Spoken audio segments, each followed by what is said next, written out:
Yes. Exactly. And on that note, welcome back to another episode of Controllers and Comfortable Couches, also known as couches. I was going to say comfortable chairs, but they're couches, which are comfortable chairs. Mm-hmm. Yes, we need bigger chairs. So, yes, welcome back to the 30th episode. Yay, congratulations. We've entered our third decade. Thank you for watching. I am the second part of this double co-host. I am the FullMetalChicken. I'm Steph. Yes. She is the sane one. I am in the insane one. Yes. I think it varies day to day, to be honest. Yes. Today is, one of those days where everything is just backwards. I think it's one of those months. Yeah. Where everything is backwards, but we'll get into that. Yeah. So, any life updates? Started back in the lab yesterday.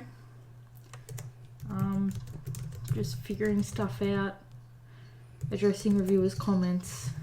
Yep. Planning. And just doing some verification behind the scenes kind of stuff, I guess. Yep. I've destroyed my sleeping schedule.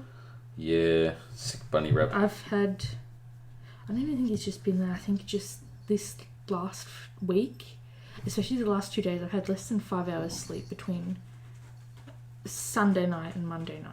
Yep. And I think looking at me, you can tell. Yeah, it's, I'm productive. I'm not entirely focused. It takes, I'm not all pistons, cylinders firing, but I'm getting stuff done, yep. Which is the main thing. So just running on low power. Yep. How are you? What's new? Let's see. Cleaned a phone. Please tell us this saga. Yeah, so I won't about say the lint bunnies in your pocket. Yeah, I won't say where I went to get my phone fixed. Well, you have an Apple phone, so yeah, so obviously, but I won't say which place I went to. But anyways, I went into this place. It's called the Apple Store. Apple Store. I went into a Apple Store to get my. As we triangulate your position. Yes, that my phone, was playing up and stuff and not charging. So, me walking into the building, I suddenly felt very out of place because me being a nerd walked in, all kind of nerd-like. And I think you mean country bumpkin nerd-like. Legit, I think they must have thought that I walked in, must have parked my tractor and then was looking for a lost sheep. I was definitely, needle in a haystack kind of stuff. Just walked in and then said my name and everything, and they're like, wow, that's pretty easy to remember. So that, oh yeah, you'll be right sitting by those boxes. You used to be sitting on boxes, and it's like, I swear I heard banjo music. I'm like, oh, ding, ding, ding, ding, ding, ding. Exactly. So then, as the whole event unfolded, the guy sitting opposite me realised that I was not... You're a genius. Yeah. You're a sign genius. He realised my science, and then he realised my tech, and realised I was not, in fact, Postman Pat or Farmer Jones. But the question is, do you have a black and white cat? No, I don't have a black and white cat. No black and white cats. So yeah, that was weird. That was a pocket full of fluff. What was the diagnosis and pocket full of fluff. Prognosis? Pocket full of fluff. Yeah. So in English, he has so much fluff in his pocket that he clotted. Let's just say, I had so much lint in my phone, I could have literally had a siege party. Literally, I could have just done... I couldn't do it myself. Anyways, Michael. They said, you can either buy like a port little thing to put you in. Asked them if it existed, yeah, and they didn't. And they said, no, we don't have exist. that. No. And then I said, actually, I'm pretty sure it's real. Yeah. So I ordered some. Yeah, and they're coming. Went and had a look and... You didn't have a look. I had a look. Okay, yeah, that's correct. You went and had a look. And, we wanted to see if we could actually get the science to work. We shall keep you updated. Yeah, so it's interesting to see just how many other people wandering around, oh, here, learn how to hack your phone. Thank you. No, thanks. Why not throw it? So... That's it for you today? Apart from that, I also got a new router. We have a new router.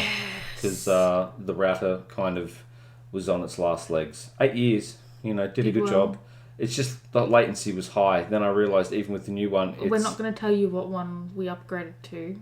Yeah. For safety reasons. Yeah, so But let's just say it's a good one. If we did anything else, we'd have a server in our house. Yeah, pretty much. It's server grade. So, yeah, there's, we've ramped up our security. Good. It's good. We've ramped up our security a whole lot. No one in our street is getting, that's not like a challenge or anything. That's just saying, we've locked our house down. Fingers crossed. Yeah, so... Not that we do anything on the premises that warrants needing a lockdown, but you'd like to feel safe and secure when you're on the internet. VPNs aren't always the shit. No. So, essentially...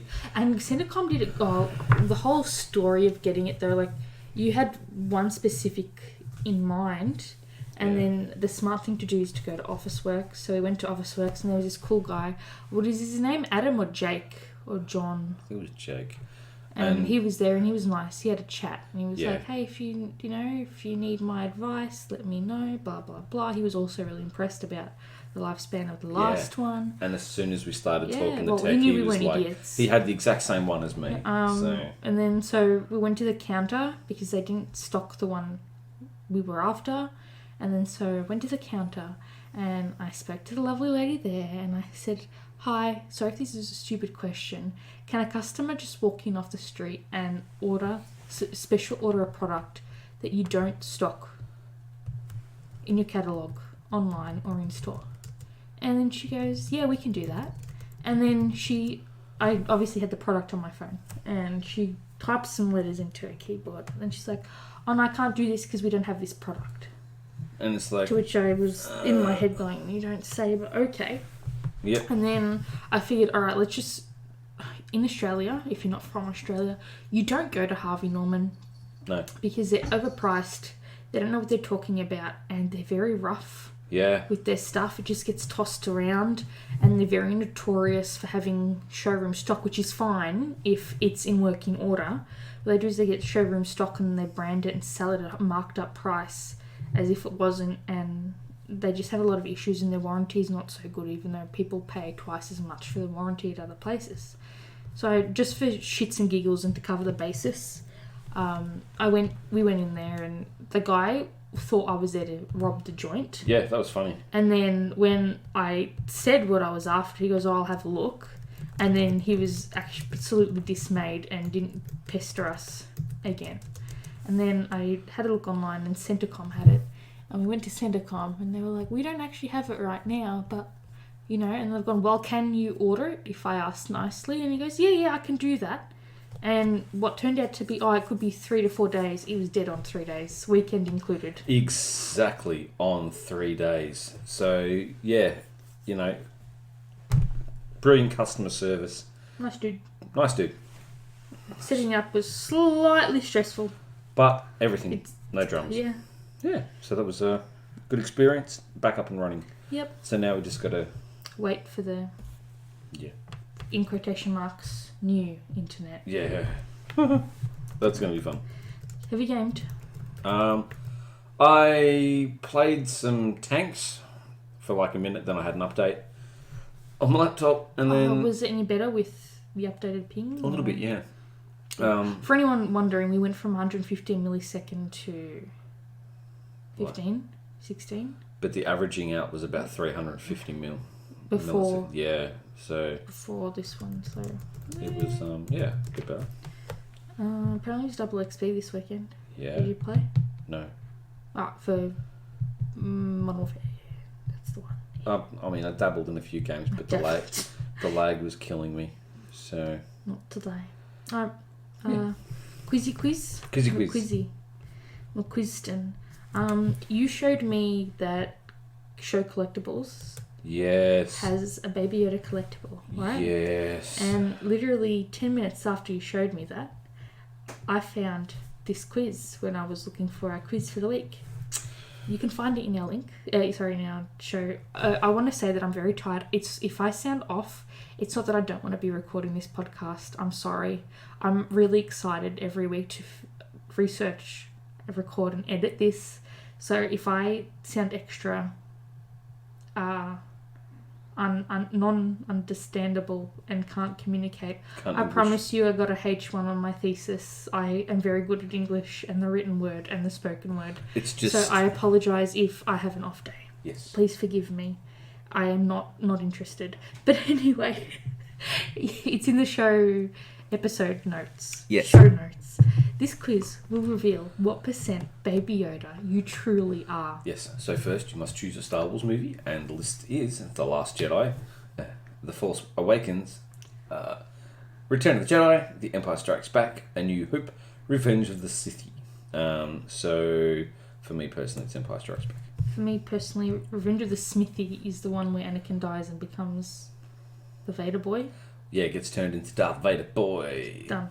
Anakin Crybaby becomes Darth Vader. So pick a colour for your lightsaber. Yes, so you get to go Red, blue, green, purple, black or yellow. black, yellow, purpley, blue, green, I'm going red. black. Well, let's see. What happens?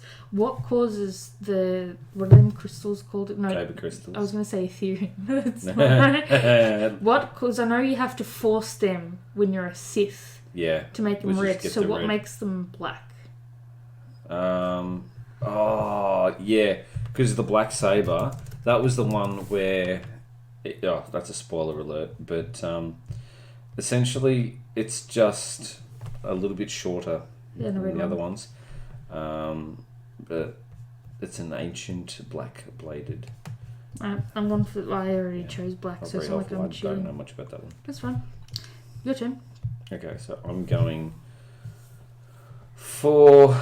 See, that's the thing, though. Like, I know for a fact that if I pick the black one, it's going to just go Baby Yoda because that was the saber in the actual... Oh, was it? I don't even remember. Yeah. I chose it because I haven't seen any black ones. Yeah. And red is my favourite colour, but I don't want to be stereotypical Sithy because I'm a rebel at heart. Cha-ching. Yeah. So I'm going to just go... I like the purple one because that was Mace Windu's. Oh, hello, Samuel L. Jackson. Yes. Now pick an iconic Star Wars food. Roasted pork, colo clawfish, portion bread, the floating Naboo fruit, Malorian fruit, deep fried noodle eggs. Everything there sounds terrifying, but I'm going to go for portion bread. Portion bread. I'm going to go roasted pork. Just because pork. Would you rather be a Sith or a Jedi?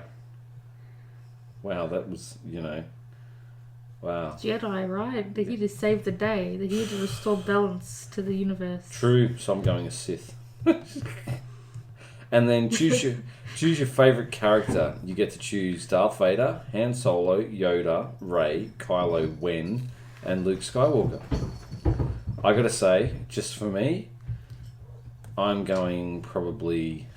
Let me guess, Han. Vader. I was being sarcastic, Yeah. could you not tell? Your turn. See, I get the whole original trilogy, but I didn't grow up with those ones. Yeah. I'm not going for Rey. I kind of want to go for Kylo, but I think it has to be Darthy. Yep. Done. And then pick an animal from Star Wars. So you have a Porg, a Bantha, Lothcat, or a Tauntaun. Porgy. I'm going to go a Tauntaun. Good for you. Woo! And finally, do you prefer the child or Yoda? And you have the child or Yoda. I said the child. The child. It's so damn hard to choose because Yoda is a badass. I'm going Yoda. Okay, hit me with it. Oh, jeez. I got slammed. What do you do? 25%. You might have one thing in common with Baby Yoda, but that's about it. Oh, go for it. 0%. What? I don't know. Better luck next time. Oh, jeez. Devo. Yeah. See, like, I reckon I could do it again and get 100%. You're not fudging the data here. Moving on to movie reviews. Yes. We saw one yesterday. Yes, we did. We saw, drum roll please, we saw The Grudge. Whoop whoop. Whoop whoop, The Grudge. So, as I can tell from the movie, rated out of 10, quickly. Rated out of 10, I'd probably give it like a 7.5, 8. I'm going to give it an 8.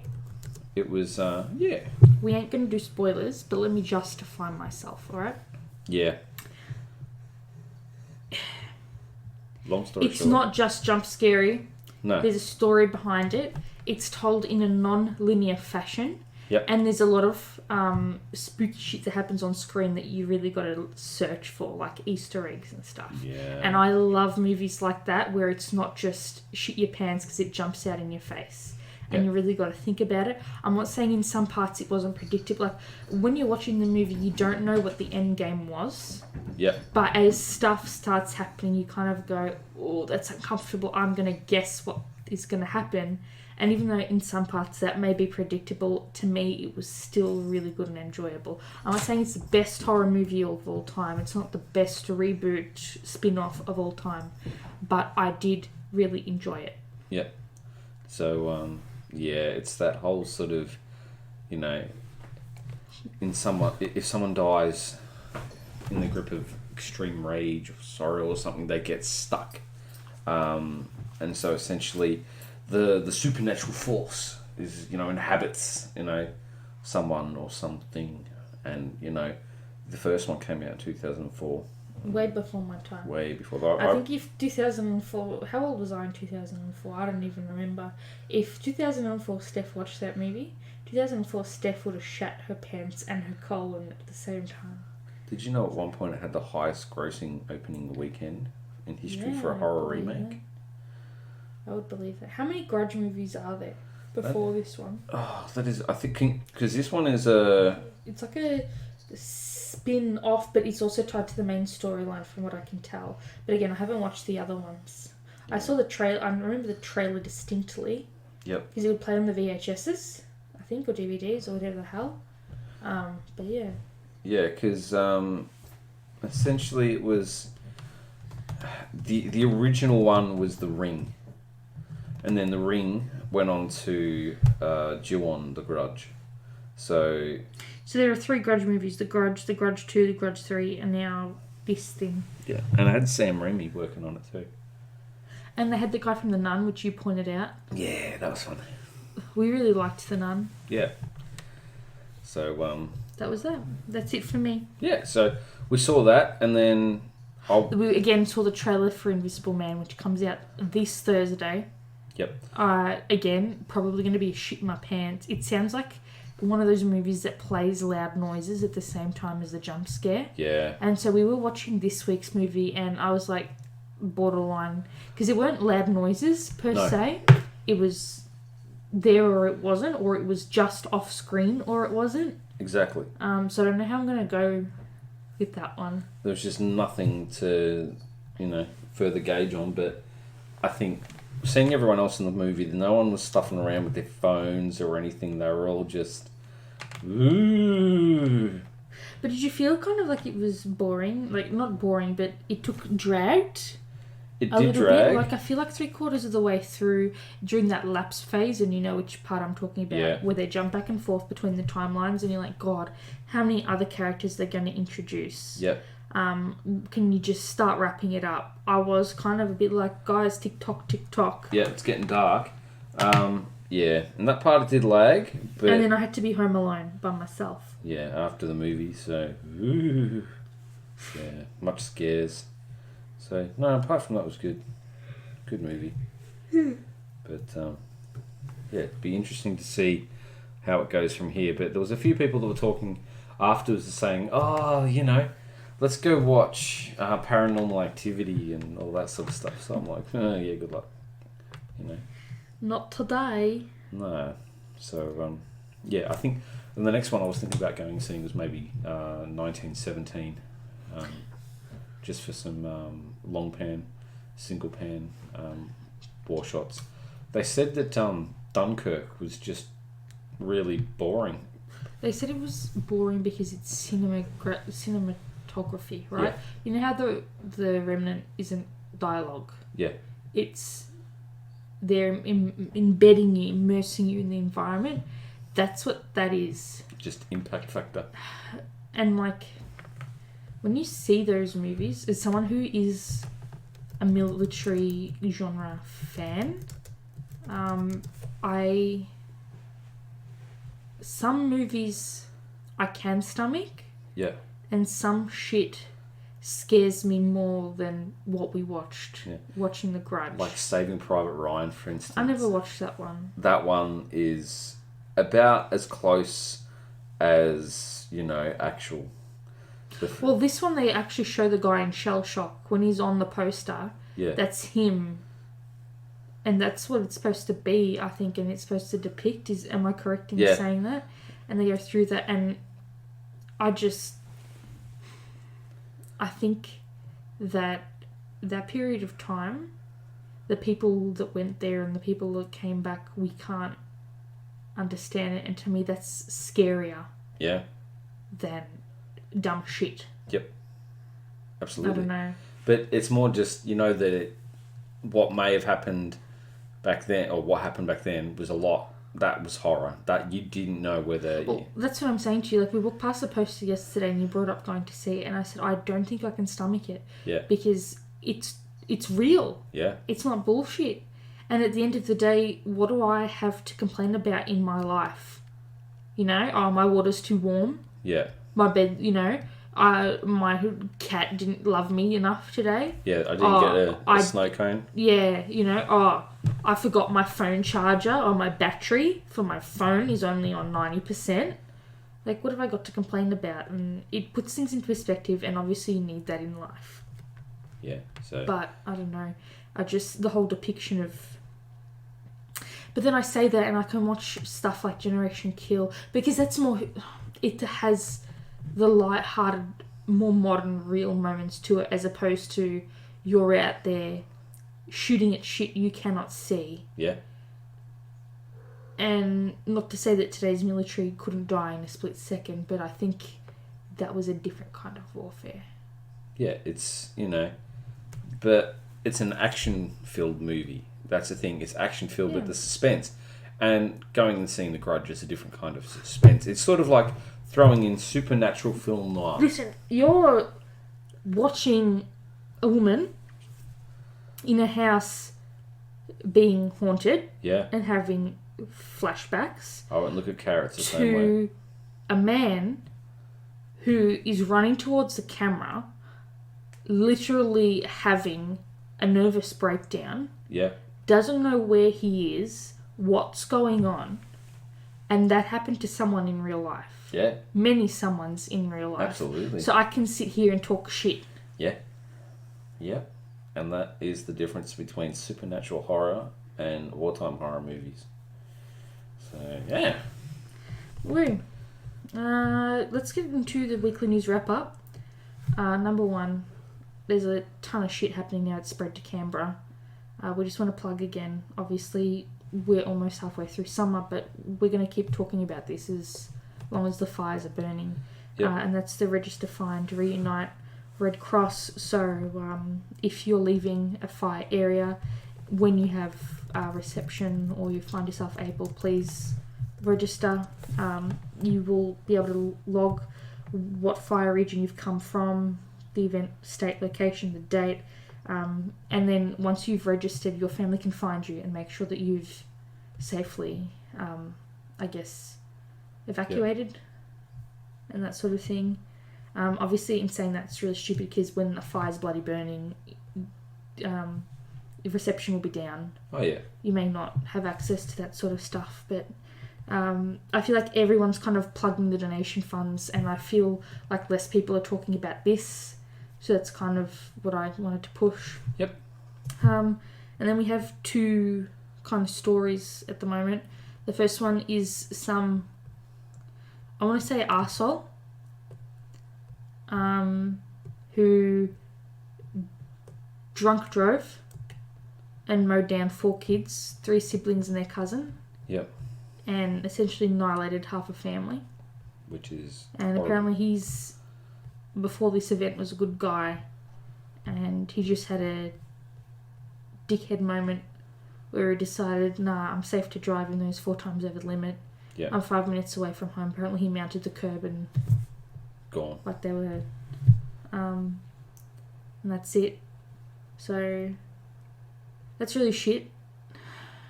And what pissed me off more is we were driving, like I was getting to uni, and on the radio they had, I think it was Fifi, wasn't it? Yeah. And they were covering the story on whatever fucking radio station that was. And then so she's pretending to cry. And they go to an ad break, and then they come back, and 1 minute later, she's all happy. Yeah. Like nothing laughing and happened. joking. It's like And complete dissociation from it. It's just, that was weird. And then we have the latest true crime family blow up that's happening right now, which we're not going to cover until more detail comes through and we actually know what we're talking about. But this is the mother who got remarried to that guy in Hawaii who's from a Mormon cult, and she was supposed to, remember the woman who was supposed to hand over her kids and say where they were because they've disappeared since September and no one's seen them. Yeah. And she's been able to evade pretty much FBI and everyone. And she was told, look, you have until, I want to say it was Thursday, to come forward. Yeah. And because she was just talking shit and just saying as little as possible to keep him off her back. And then people from Ohio, I think it was, went, or Idaho, I think it was either or the other, please excuse me, went to Hawaii to say, look, help us find your children. Do you have anything to say? And she's just smiling and happy. Yeah. Like nothing's amiss. A lot of people are saying the top theories right now that they were sold into child slavery, sex trafficking, or that they were murdered because between the two of them, this guy that she married, he killed his ex-wife a couple months before they got together. And this woman, the guy she just married, his wife died. Yeah. When she passed away, he denied a request for an autopsy. That's weird. So now they've exhumed her because they want to see if she's poisoned. Yeah. Right? Now this weird woman, I want to say bitch, she had a husband before this guy. Yeah. And her brother shot him. Far out. And I listened to the tape of him calling. It was in self-defense. Right? And I listened to the audio tape of him calling emergency services, and he's cool and calm. Yeah. And so all I'm saying is something doesn't seem right, and regardless of what has happened in the past, right now we have, not that I'm saying people dying is okay, but between the two of them, 3 spouses have died. Yeah. 2 or 3 spouses have died. I'm pretty sure it's 3, but just in case. Yeah. And now 2 kids are missing. And it's not like if she doesn't want the kids, she's going to have to be forced to keep the kids because the grandparents are more than happy to take them in. They just want to know that the kids are okay. They're happy to do whatever. Yeah. So, we're following those stories, I guess. Yes. Seeing how they go. Alrighty. Are we ready to get into today's topic? Yeah, let's crank it. Today may be a little bit shorter, but nevertheless, we're going to give it as much love as we've given the others. And today's topic is the Mausoleum. Oh, far out. We're continuing with the 7 Ancient Wonders series, and we're talking about the Mausoleum. Yes. At Halicarnassus. Yes. Mausoleum time. Yay!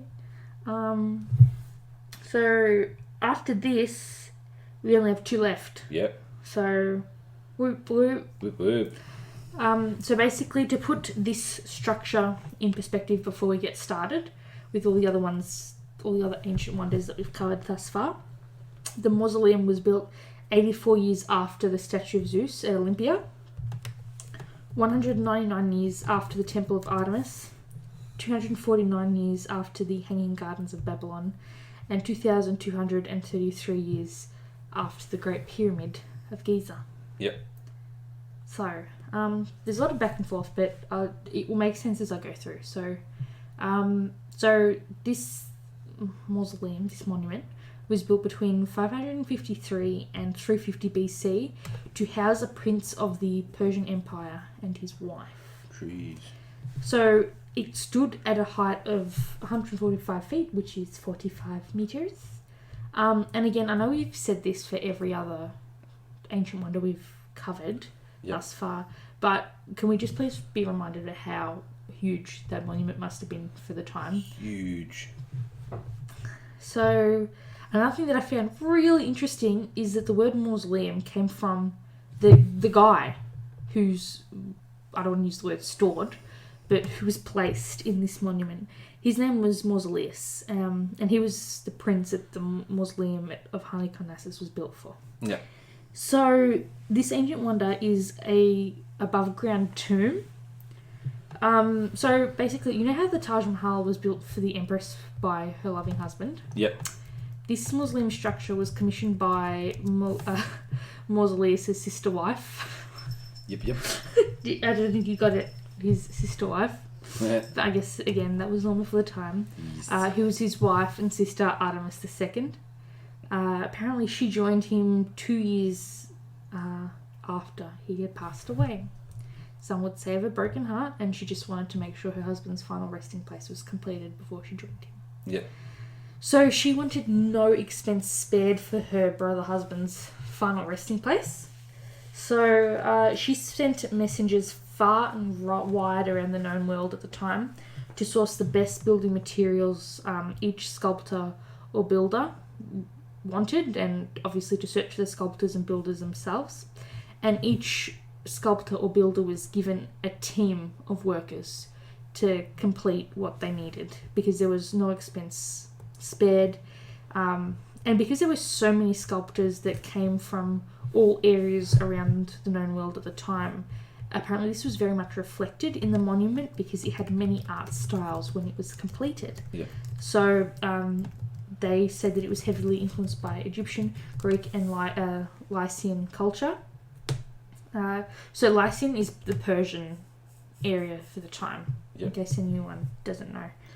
So it was composed mostly of marble, and we've spoken about how in the past, spoken about how this is a very heavy stone. You know, so there's another obstacle for them to overcome. And so apparently the blocks of marble themselves came from the island of Marmara, which is a small island between the Strait of Dardanelles and that of Bosphorus. And the transport of the marble blocks had to be particularly complex because the techniques of transporting these heavy loads, we don't know what they did for the time. A lot of people think they just shove them on a ship, and you know how they do the rolling on logs, and you just roll it, and as one stick at the back becomes free, you move it to the front. That's what they believe, but there's no confirmation, I guess you could say. And they also use green andesite, which is a volcanic rock. Mm. So we know that the Mausoleum of Halicarnassus appears in the 4th century BC in the town of, you guessed it, Halicarnassus, which for the time was dead smack in the middle of the kingdom of Caria. And this kingdom was a province of the Persian Empire, but it was so far from the capital that it governed almost autonomously. So even though he has the title of prince, he might as well have just been a king or an emperor. Yeah. It was created a very long before the 15th century BC. It was found in 392 under the government of Hectomednos, who received it from the Persian Emperor Artaxerxes II. The authority was transferred to his son Mausoleum in 377, and he took the destiny of his province in hand before joining. And towards 365, the other provinces that had revolted against the Persian Empire, and then 360, Caria had returned to Persia, but Mausoleum had sufficiently played an intermediary role that not only was he not threatened, but he was even rewarded by the expansion of the territory. So they kind of respected him enough to kind of let him do his thing. But that's a good business kind of deal there. Yeah, you'd think so, right? Oh, yeah. And they kind of, when you think about it, Persia's very close to Greece, which is very smack bang in the middle of the known world at the time. So you've got a lot of trade, a lot of ports, merchants. So you're very rich in that sense, I guess you could say. Very, very rich. So this guy Mosul, he decided that he was going to move the capital from Mylasa to Halicarnassus, somewhere between 370 and 365 BC. And when he did this, he built tons of ramparts and monuments, and he even built one of the first known major theatres for the time there. So they were very cultured. He ended up marrying his sister Artemis II because that was authorised tradition. And that's kind of the thing, like, you want to keep your bloodline as pure as possible. Obviously, today you kind of go, that's sick. Yeah. But don't forget, these people were revered as close to heaven and gods as you could actually get. And also, too, just in case what some people may be wondering is a rampart is just, essentially a fortification structure on top of a wall or something. Yep. Thank you. So, he ended up passing away in 353 BC, and that's when the mausoleum pretty much starts entering history. Apparently the monument itself was made up by tapered layers, so the largest layers at the bottom, and then you kind of go cinch in a little bit, and then the next layer goes in a little bit more and is a bit narrower, and so on and so forth. So the lower half of the structure formed a relief that was designed by the Greek sculptors, therefore it depicted and very heavily involved Greek mythology. Yep. There were 36 intricately carved columns that surrounded the building, and they needed to be as large as possible because, from what I can imagine, they needed to hold up the rest of the structure. And we're talking, like we said, majoritively composed of marble. So that's going to be very, very heavy. And so that was created by the license, and the roof was influenced by the Egyptians, who decided to make it pyramidal. I can't imagine why. And the pyramid itself had 24 levels and tapered bits of its own. Jeez. So it's believed that the monument was destroyed sometime between the 12th and 15th centuries AD due to an earthquake, like almost every other structure. Jeez. So more specifically, when I read from Encyclopedia Britannica, they pretty much said that it's essentially was built on what is now known as the west coast of modern-day Turkey. And then, so the building was designed by the Greek architects Pythias and Satyros, and the sculptures that adorned it were the work of 4 leading Greek artists at the time: Scopas, Bryaxis, Theochores, and Timothyus, and each of them were responsible for a single facing side of it. And according to a description by a Roman author who's very famous for the time, Pliny the Elder, who was active between 23 and 79 CE, the monument was almost square, with a total periphery of 411 feet, which is today 125 metres. It was bounded by 36 columns, and the top formed a 24-step pyramid surmounted by a 4-horse marble chariot. Fragments of the mausoleum structure are actually preserved in the British Museum, and it includes a frieze of the Greeks battling the Amazons and a 10-foot or 3-metre high statue, possibly of Mausolus, of himself, pretty much. And that would make sense because it's his resting place. Yeah. The mausoleum was probably destroyed, as I said, by an earthquake. So what they believe is that those stones were collected and used for local buildings after it was destroyed, obviously. Imagine that, like, oh, we just finished building this structure here, and I'm still this. Yeah. That look good in my bedroom. Yeah, no dramas. This block specifically. I want that one. So my next question was, I wanted to look into who designed the monument itself. And it said that it had taken its inspiration from the early 4th century BC Nereid monument of Lysan Xanthos, but it wanted to be on a much grander scale. So the Greek architects were invited over by Artemis from Greece to design the overall shape of the mausoleum, and then they had the sculptors who were in charge of decorating the monument, and apparently she wanted everything like the best of the best. Yeah. And no shortcuts were to be taken. She was very hands-on with the project and all it encompassed. And so she was there to get stuff done. Big time. And apparently, just because there were that many sculptors, and you think, wow, that's a lot of people. There's, a lot of builders from all around the world. How many people, hundreds of people worked for each head of the project, if that makes sense. Like for each famous sculptor, for each builder. They had teams of hundreds of people and craftsmen, and that all together tied the monument. And apparently she wanted, not only was she going to pack a punch about how beautiful this thing was, how much culture it was going to bring to the area, and also as majestic as she possibly could for her husband, she wanted to make sure it was as visible as she could make it. So she was like, you know what, those heavy rocks, we're going to haul them up to the top of that hill.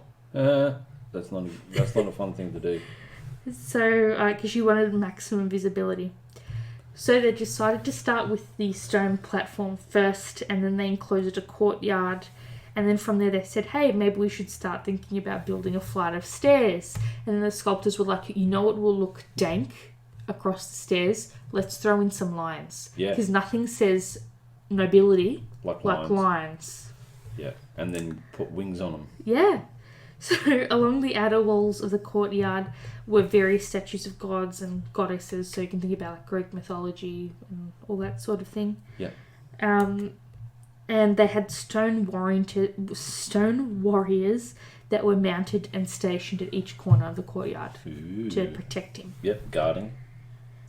So at the centre of the platform was the mausoleum itself, and because the building itself was constructed out of bricks, it was covered with specifically white Proconnesian marble, because that gave it its splendour look, because it was a lot more sparkly. Most splendid. Most splendid indeed. Very splendid. So the first third of the mausoleum was square and very tapered block, and then we had the sculptures embedded within the walls and in the areas that reference Greek things, such as the battle between the Lapiths and the Centaurs, the battle between the Greeks and the Amazons, and then the next third of the monument consisted, as we said, of the 36 iconic columns. And then between each column, they were like, you know what we need? We have statues down the bottom. We need more statues for the middle. So between each column, they were like, let's just shove another statue in there because we can, right? Yep. And just each one was carved out of a solid block, right? So you can imagine how many months that would have taken. Months and months. Yeah, and then you also have to reinforce the columns because they're supporting the roof. Yep. And then the roof itself, which is the final third of the building, we spoke about how it's 24 levels and topped with a sculpture of Mausolus and his wife Artemis, and they're riding a 4-horse chariot. So, this whole tomb, the structure was girded in a closed court of approximately 242.5 metres by 105. So we're talking something, not only is it tall, but it's wide as well. It's pretty huge. Yep. In the centre of the courtyard, there was a stone platform, and that was where his tomb was placed.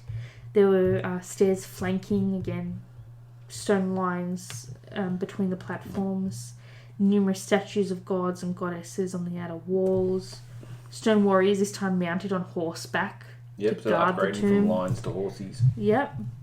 And then in the centre of the platform was the rectangular marble tomb, and it rose like a tapered block in the form of a truncated pyramid, and apparently was slightly bent to make it look more cuboid as opposed to a pyramid. Yep. The base of the tomb was almost square. It was 38.4 metres by 32.5, and this section was decorated with bas-relief frieze at the base and the top. So that it's almost like skirting board. Yep. That's what frieze almost is, I guess you could say. And so the scenes And I think from memory it sits below an architrave. Yes. Yep. Yes. So the scenes here on the frieze and the bas-relief depicted battles of centaurs with lapiths, and again the Greeks in combat with the Amazons. So, you know, they really have this thing against the Amazons. So at the top of the section of the tomb were the 36 columns, 10 on each side, with each corner dividing a column between two sides. These columns increase the height of the monument by, they estimate, a good third. Each column is estimated to be 12 meters high, and there were 3 meters apart, column to column. How do you think they measured that in those days, though? String, maybe.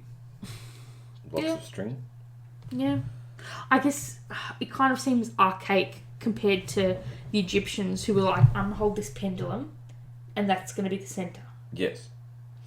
You know what I mean? And I still can't get over that it equals pi. Yeah, it's like the pi. Location, the coordinates, but that's a different story. The coordinates equal apple pie. So apparently, between those 3 meter gaps between column to column, were more statues. All the statues. So behind the columns was a solid cell-like block that was there to bear the weight of the massive roof of the tomb. And this roof was the same height as the columns.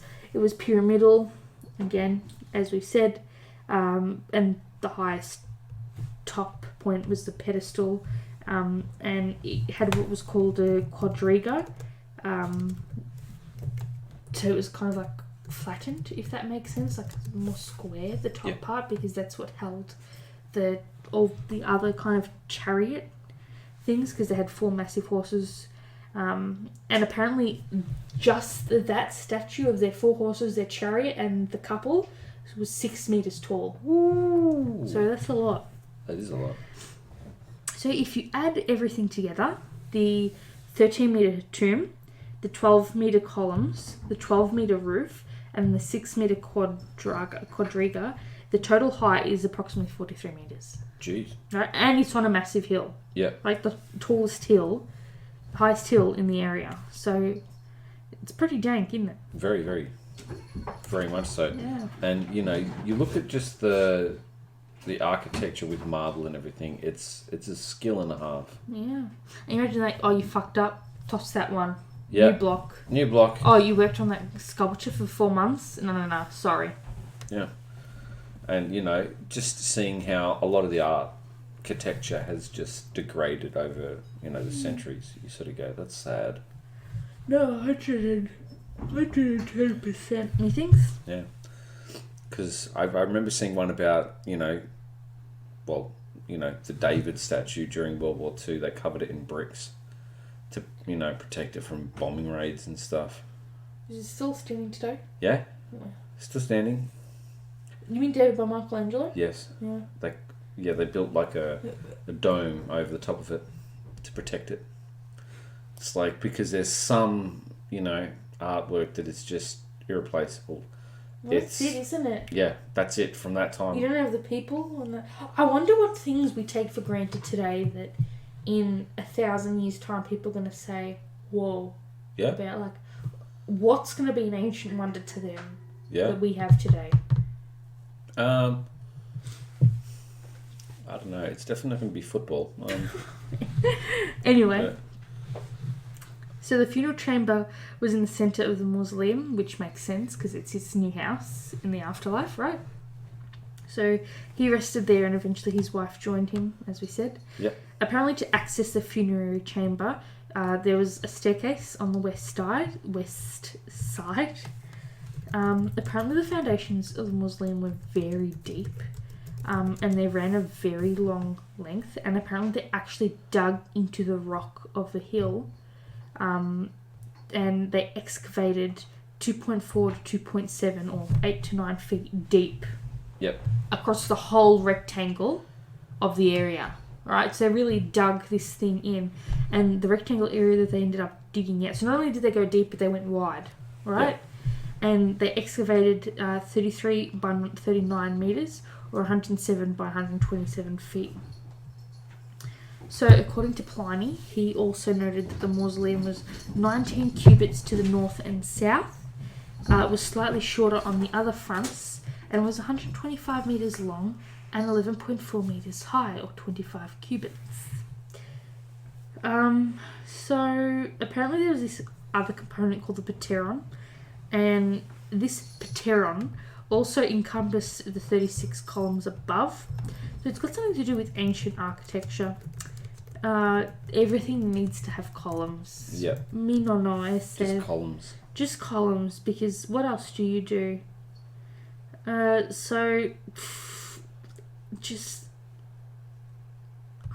I also don't understand how he got these dimensions. Like, do you know what I mean? It's How did the building not survive, but his dimensions did? Yeah. How does that work? Did they just... 'cause you see photos of it now. There's stuff like strewn all over the place. I don't know. Weird. I really don't know. But, you know, to see, like, I don't know. I don't know. It definitely makes you scratch your brain. Yeah. It really does. Because it was a big mausoleum. Yeah. Apparently, he can, even though he was like granted by the Persian Empire to do what he wanted to do, apparently he was very Greek at heart. So because he was so involved in Greek culture, that's why that they did the majority of the build. Yep.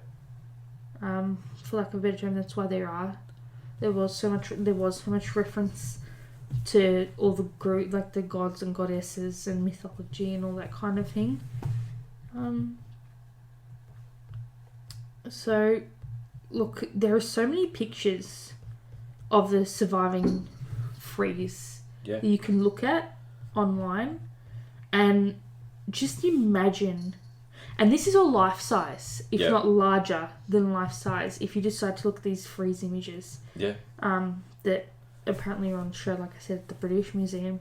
Like, imagine just the scale of how long it took. There are houses that are built in today's time, and people are like, nah, knock it down. Yeah. It's not going to survive. And here's a piece of stone that's been here since Earth was probably created. Yeah. And someone's carved into it, and it's still here today. Yeah. And there's one that's quite yellowed. I mean, look at the detail on the shields. Yeah. Are they Spartan shields? She's a Amazonian. Yeah. She's an Amazon or whatever. Jeez. So, you know, as you do. But, yeah. Amazing. Yeah. So apparently their horses, apparently their heads were held up high. And they were positioned in such a way that they wanted to show great energy, and they defined that as like the prominent muscles of the horse being flexed. They had an open mouth as if they were neighing or whatever. Their veins were very prominent, and they had very massive bulbous eyes. Their teeth were perfectly carved. Their tongue was visible under the, what's that bit called? In the Not girdle, bridle? Yeah, something like that. Yeah, like the tongue was visible under the bridle. Apparently the manes ran along the neck and sides of the horses, and it was just like the level of detail of the harness and the crests, and the chariot itself. And apparently they put a bronze flange that was embedded into the marble with studs. Jeez. To give it that kind of look. And so it's insane. Very, very insane. So apparently, sorry. No, I was just going to say, because obviously they probably would have had other materials on there potentially as well to even give it that extra... Yeah, like a pop. Like it could have been gilded or something. Like they had at the pyramid where they put a gold pyramid on top of the pyramid, and we don't know where that is. Yeah. So yeah, that's... So apparently, the discoverer of the mausoleum, well, the remains or ruins, I guess you could say, was this guy called Charles Newton. And he says that there was just this feeling of sensation when they discovered one of the pieces of the horses from the chariot. And he wrote in his C.T. Newton, Voyages and Discoveries in the Levant, published in London 1865, Volume 2. After being duly taken out, he was placed on a sledge and dragged towards the sea by 80 Turkish workers. That's just one horse. Imagine how many workers were needed to drag the heavy blocks of marble. And how did they hoist them up there? That's a different story. So just one horse that they found in the ruins needed 80 Turkish workers. Yeah. On the walls and the roofs of the houses we were sitting there, the veiled ladies of Bodom. They'd never seen anything so great before, and the beauty of the statue surpassed the reserve imposed by Turkish etiquette. The ladies of Troy, watching the wooden horse enter the breach, would not have been more astonished. So, what they think is they would have stashed stuff in the chariot for the couple to take with them into the afterlife. So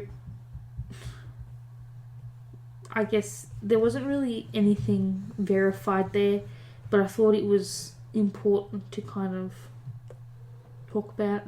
Apparently the king was shown accompanied by Nike, the goddess of victory, rising to heaven. Alternatively, it could have also been Apollo or Helios, because apparently they're also associated with the mausoleum. Yeah. So the whole mausoleum itself was surrounded by a protective enclosure, and it was open to the east by rooms serving as a vestibule and a purgatory.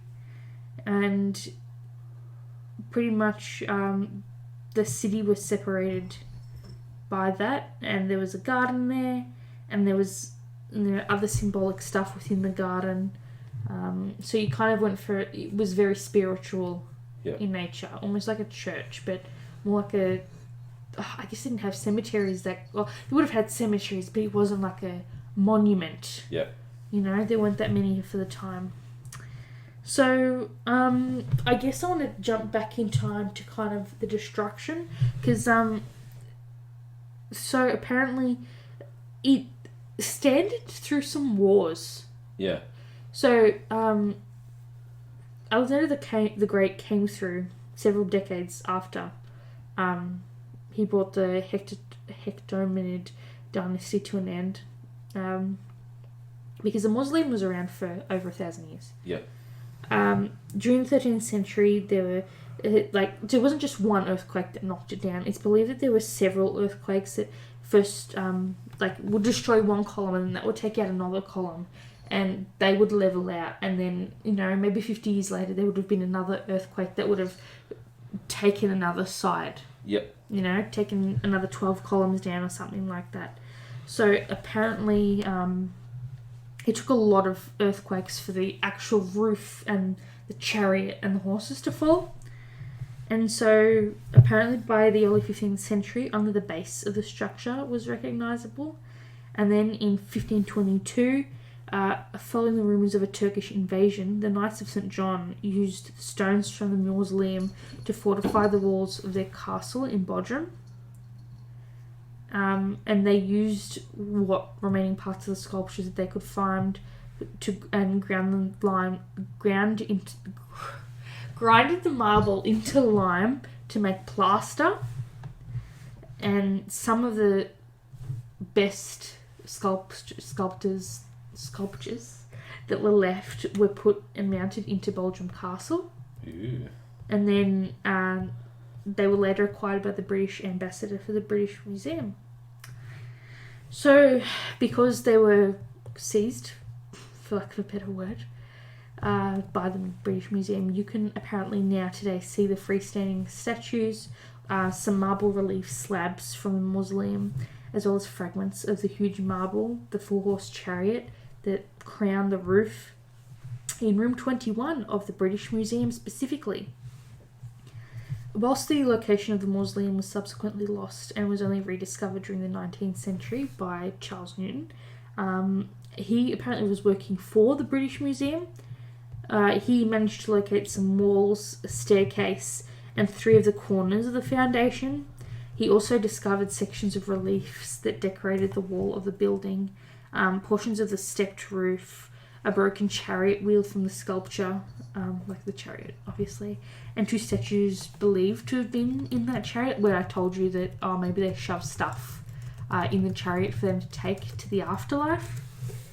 And then all of these objects were taken back to London. Apparently they're still on display, but the Turkish authorities are seeking to have them repatriated, which is fair enough, 100% understandable.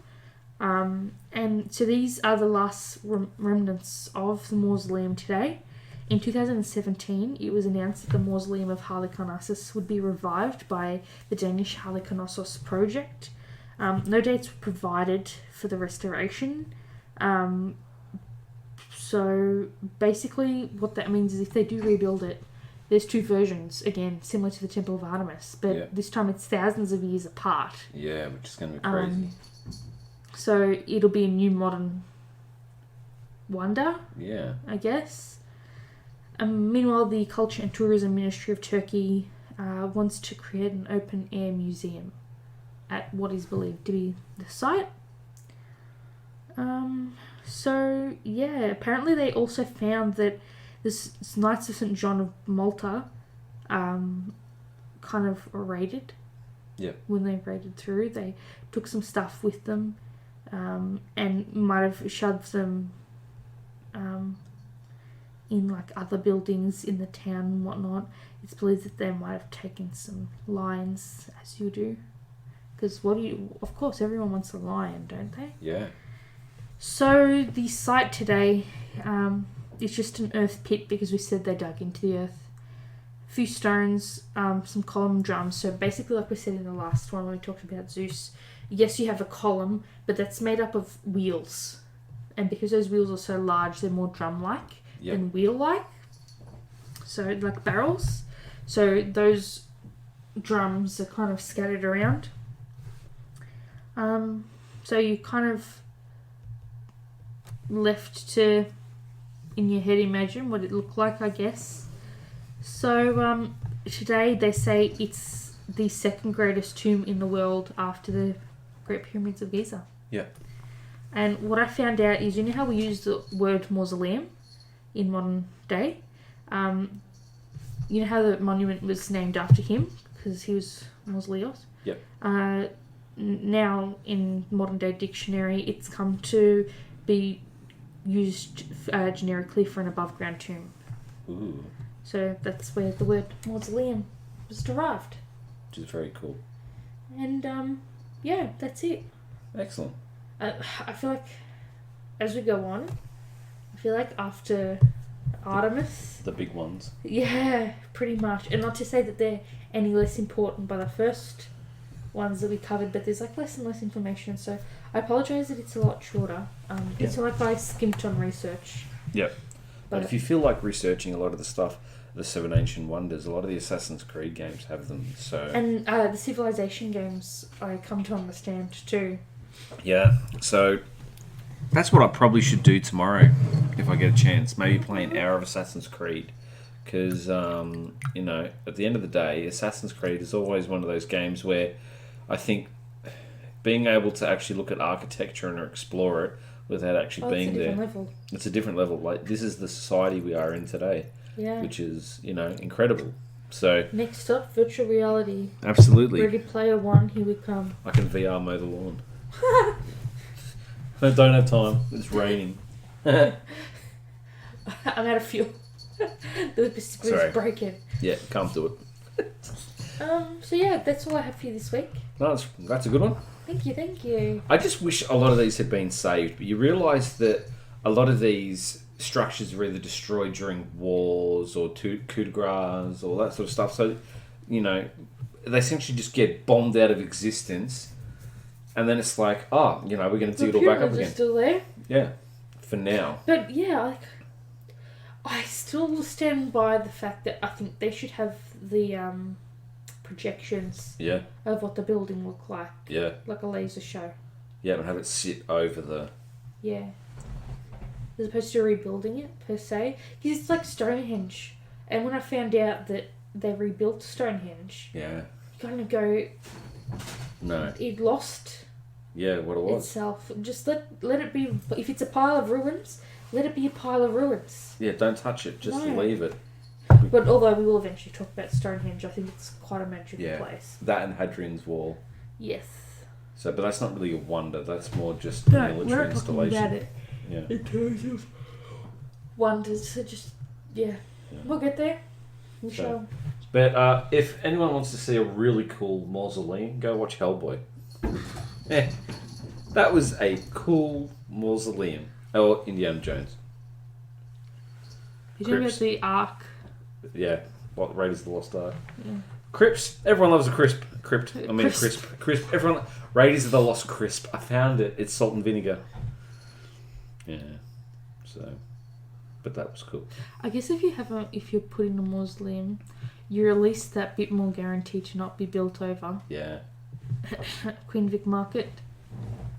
The ones that I find really interesting are the Viking mausoleums. They get buried with ships.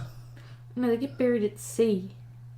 No. Vikings got buried at sea. They got buried at sea, but also they have royal tombs, like royal mausoleums. Are you sure? Yeah, massive hills. I thought the whole thing was that you put them on the boat, and then there's stuff, and then you get your best bowman to light a flaming arrow, you release it, and you have to get the arrow to hit, and it's a mark of how good your marks. It's a show of how good your marksman is, because you're so saddened by the loss of the leader or the king or whatever, the clan leader, that you have a certain amount of, you have a small amount of time to actually set the boat on fire, because otherwise he will go or she will go, and you will if you don't set it on fire before it gets out of arrow range, it's all over. I don't know, because they've found these mounds in Norway and Sweden. I believe you. I'm just saying, where like, they I thought have, it was done at sea. Yeah, where they have the Viking ship burials, and they fill them with all sorts of things. And they've had ones where they found Viking longboats, and it's just crazy. Like there was one where they found in Norway where it's 1,000 years old. Wow, thank you for telling me that, because I thought it was all at sea. Yeah, no, they just they come across them, and they just come across them, and they're just mounds, like these giant mounds, and some of them are like 5 to 50 meters in length. For ancient cultures, the Vikings really knew what was up. Oh yeah, absolutely, and they had sanitation down. Yeah, they had healthcare down. Yeah, not that it was the best for the time in terms of like compared to today, but they knew what was up. Yeah, and they allowed women to have equal rights. Hashtag Sparta. Yep. So alright, we should probably sign off. Because yes. I don't know about you, but I'm tired, and I'd like to go to bed while I'm tired. Yes. I feel like doing pew-pews for like half an hour, then crashing. We've got to finish this first. Yeah. So. Thank you so much for listening, everyone. Apologies. It Yes. was And slightly shorter. Next week one is going to be Jumbo. Jumbo, not Dumbo. Dumbo was an elephant. So. Yeah. Thank you so much for watching. Thank you for listening, watching, listening, and if you like mausoleums, please be sure to rate and share and subscribe. Yeah, feel free to watch them and listen to them. Don't grab a shovel. That's desecration. And as always, our links are in the description. We also have a topic request form. I've updated it a little bit so that way if you actually want to be credited for the topic, which rightly so, you've given us the idea, either give us your name or whatever social media platform you use, your handle. Yep. And also your pronouns yes. too, please, because I would feel terrible if I misrepresented. Yeah. I personally like synonyms. But also... Do you know what pronouns are? Pronouns. For example, you're a he, him. Yes. I'm she, her. Yes. Some people like they, them. They, them. Yeah. It's all individual and it's important. Normalise pronouns, people. 2020, we're here to normalise pronouns. Yep. And you know where the best links are? In the Zelda games. I've never played a Zelda game in my life. Woohoo! So, yeah. There we go. Mausoleums and links. Yes. So, thank you for watching another episode of Controllers and Couches. And we'll see you this time next week, guys. I'm going to roost for the evening because that's what chickens do. After I preen my feathers. Okay, shower. Okay, shower, yes. Aha, not rolling the dirt. Alright, everyone. Thank you so much. Have a fantastic week. I hope you enjoyed your weekend. Yes. And hear from you in the next one. Until next time, watch those architraves. Watch them architraves. Watch the markies. Watch the markies. Okay, I'm FullMetalChicken. I'm Stephfafahh. And we are signing off. You didn't say may the force be with you. Oh yes, may the force be equal to MC squared. No, you're supposed to say may the force be with you. Okay, and then I say it and also with you. May the force be with me. Listen, I went to a Christian high school, not by my own choice. I don't know if my parents knew that it was a religious school before they signed me up. Did it have architraves? Michael, I went to the first day orientation and we had to pray, and I did something I'd never done before, right? And so the other person that transferred from my school with me at the same time, she and I were looking at each other and we were very uncomfortable. I still to this day ask my mum if she knew how fake religious the school was. And they indoctrinated us so much that whenever I hear someone say, may the X be with you, it's always the force. I have to say, and also with you, because I feel like that's the only response you can give. Well, you can't really do the Vulcan hand, gesture over radio. It doesn't work. No. But you can we see. High five. Yeah. There you go. Which I found classical because this is a topic potentially down the track, going all the way through all the different greetings and how they relate to actual sci-fi series. Got because it. Make it happen. Yeah, do done. some research, bud. I will. All right. Thank you, everyone. Thank you very much. See you next week. See you next week.